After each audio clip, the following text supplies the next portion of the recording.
Bonjour à tous, bonjour à toutes. Aujourd'hui, je vous présente comment j'ai réalisé cette animation d'une créature, je sais pas tellement ce que c'est, qui éternue. J'ai réalisé cette animation sur iPad avec notre application Calipeg, mais les principes dont je vais parler ici sont applicables partout. Pour commencer, l'animation rough, donc l'animation esquissée, a été faite sur un seul calque, où j'ai décomposé tout mon mouvement petit à petit, mais quand je l'ai mise au propre, j'ai divisé ça en différents calques pour que ce soit bien plus clair et bien plus modifiable, et je vais me concentrer sur cette mise au propre là pour pouvoir vous montrer les différents éléments étape par étape. Petit point avant de commencer l'animation, la brosse que j'ai utilisée c'est la brosse Indian Ink et je l'ai placée en mode aléatoire pour le style de rotation, ce qui donne ce genre de trait.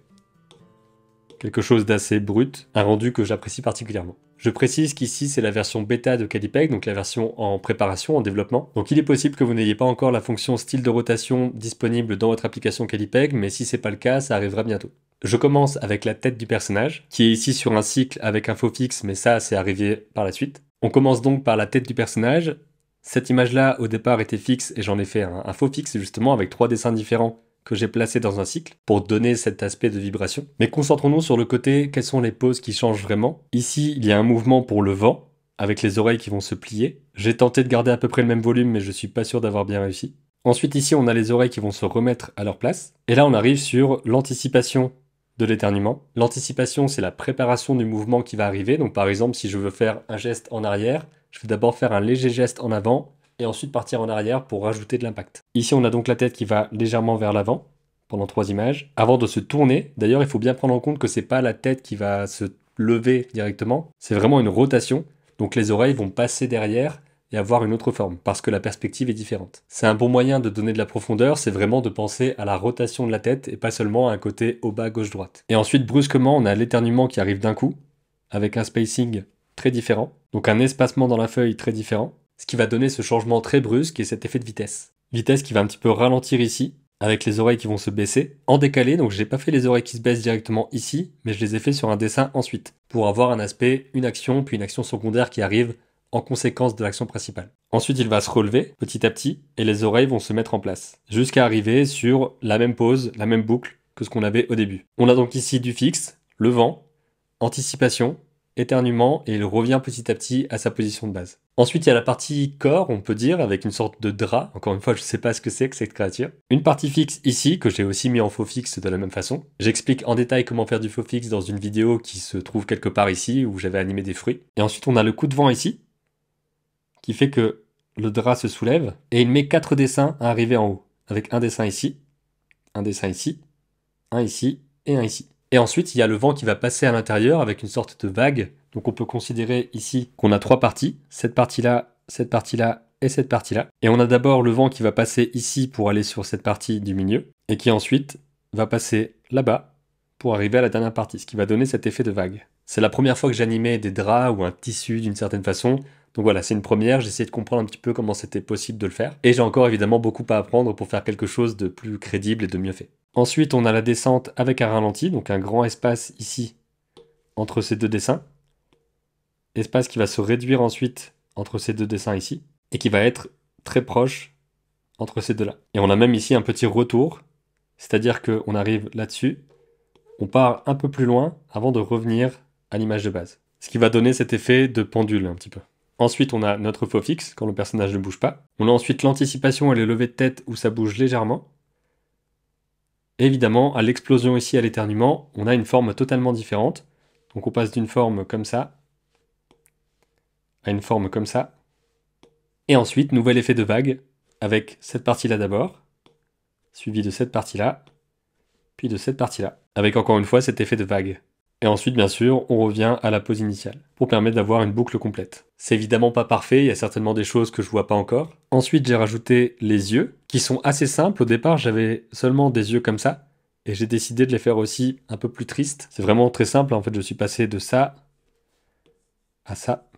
Quand il y a le coup de vent, il est un petit peu surpris.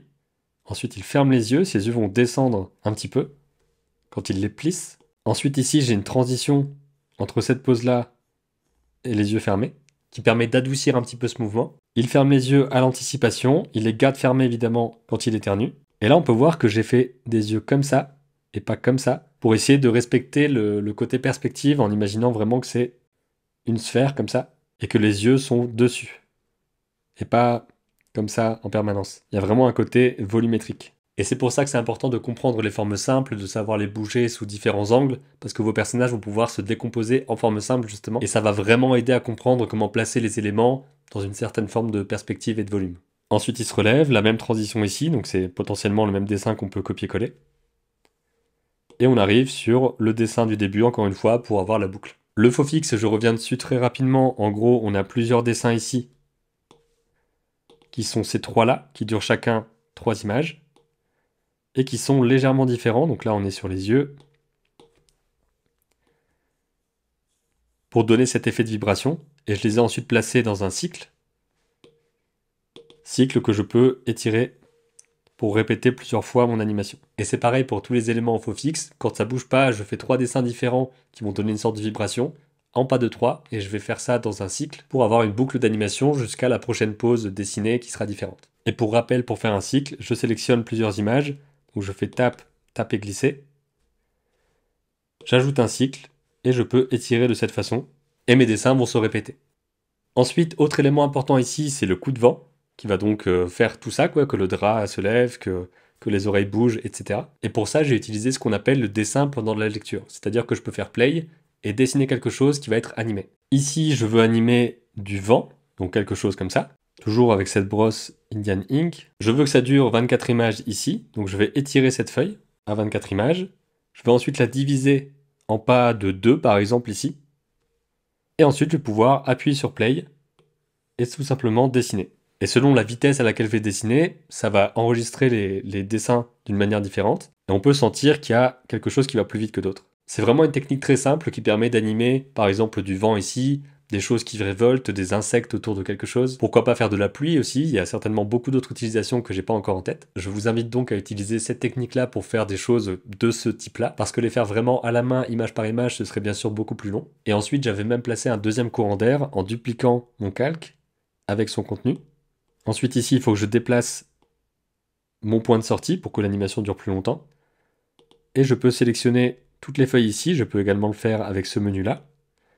Et je vais le décaler dans le temps. Et je pourrais aussi le décaler dans l'espace avec un calque transformation. Et déplacer comme ça. Et ensuite je baisse l'opacité. Et j'ai maintenant 2 courants d'air qui arrivent en décalé. Et je peux n'importe quand déplacer encore plus cet élément-là dans le temps. À vous de voir ensuite tout ce que vous pouvez faire avec, c'est juste un exemple. Ensuite, on a un détail comme l'éternuement ici, sur un autre calque. Quand le personnage éternue, on a simplement 3 dessins, avec une petite dispersion. Des traits de plus en plus éloignés, et là de plus en plus petits. Un petit effet en plus, qui rajoute un petit quelque chose. Pour les couleurs et le décor, je suis resté très simple. Un seul calque couleur, une seule couleur ici. Il y a juste la petite subtilité à l'intérieur, on a un vert un peu plus foncé. Et pour le décor, j'ai simplement ajouté des collines. Et voilà comment j'ai réalisé cette animation. C'est un exercice assez simple, un seul personnage, une seule action, mais ça va permettre de comprendre plein de choses sur justement comment une action va avoir des conséquences sur le reste du corps du personnage, comment le vent va faire bouger le drap, comment l'éternuement va faire que les oreilles se rabattent en décalé, et reviennent aussi en décalé, sont décalées par le vent. Ça permet de comprendre les pauses extrêmes, l'anticipation, les ralentis également en fin d'action, et les accélérations avec 2 dessins qui sont très proches l'un de l'autre, et ensuite un dessin éloigné, ce qui va faire un effet d'accéléré, de vitesse plus forte. Et ça permet aussi de comprendre comment utiliser le dessin pendant la lecture dans Calipeg. J'espère que cette vidéo vous aura été utile, que vous aurez appris quelques petits trucs sur l'animation et que ça vous a motivé à faire les vôtres. Je vous dis à bientôt pour une prochaine vidéo et d'ici là, comme d'habitude, créez vos images et racontez vos histoires.